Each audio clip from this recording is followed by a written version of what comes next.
I'm in far north Queensland at the foothills of the Daintree rainforest, and I've just picked up some local cocoa powder. What I'm going to be doing is placing the cocoa powder in a baba ganoush. It works so well together because the bitterness and the slight sweetness from the cocoa really works with the earthiness of the eggplant. Now, first up with the eggplant, we need to get them really blackened, and the best way to do this is simply place them onto a hot barbecue, and this is going to take about 15 to 20 minutes until they're really black all over, very soft and have collapsed. Make sure you constantly turn them so we get a nice even blackened colour all over.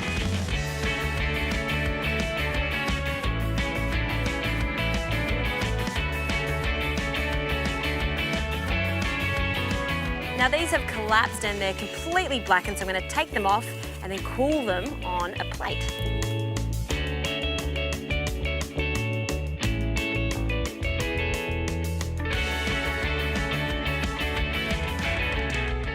Now I've just been scooping out the delicious, soft, silky smooth eggplant flesh, and the best way to do this is just to cut with a sharp knife straight down the centre of the eggplant. The key is not to get the black skin in because it's going to be smoky enough, and then with a spoon it's as simple as scooping it out, being careful just when you get to the base of it to not pick up any of the skin. And you'll see if it's been cooking for quite a while on the coals, it'll be soft like this and it'll come out nice and easily. And then the last one, we'll scoop out. See how easy that comes out? Now this is just delicious as is with a bit of salt, but in order for it to be a baba ganoush, we're going to add some lemon to it and a few other ingredients. Another little trick that I picked up from a friend of mine, so much delicious flavour in there. So we don't want any of the black part, so just the juices, just 1 to 2 tablespoons can go into the bowl. That is liquid gold in a baba ganoush. All right, now this is really soft, but it still needs to be chopped up a little bit so it forms that baba ganoush dip. And the best way to do this is to get 2 knives and then cut into it.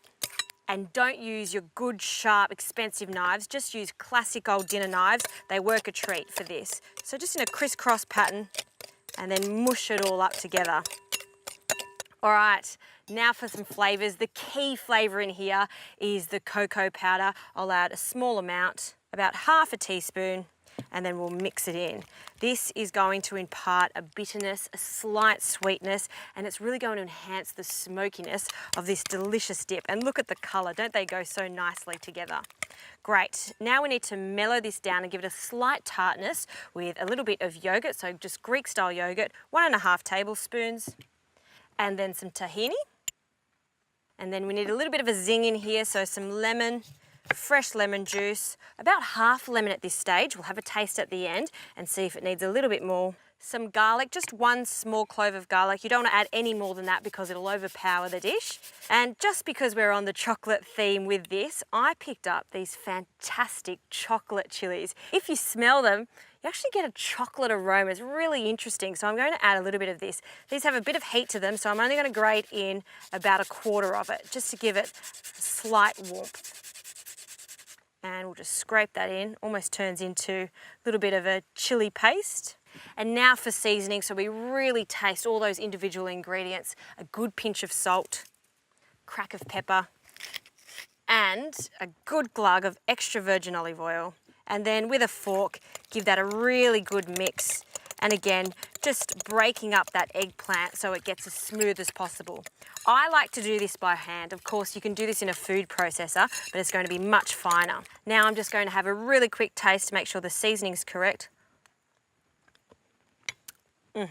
That is so delicious. You know, you can taste the cocoa powder through it, the smokiness. I just love it.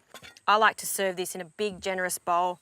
I'll just spoon that into the middle. See how it's still a little bit thick, and then spread it out a little bit. And then you can garnish this with a little bit of yogurt, so some extra yogurt over the top. Spread it over. These gorgeous cocoa nibs. Look how good that looks. Another squeeze of lemon over the top and some extra virgin olive oil. And then, just for some colour, sprinkle of parsley over the top. There you have it. That is probably my favourite dip, but it's completely heightened with that delicious cocoa powder through it. The best way to serve this is with a big, generous amount of bread. This is just pita bread, and then scoop it up. That is the perfect entertaining dish when you have friends over. And have a look at that backdrop, amazing.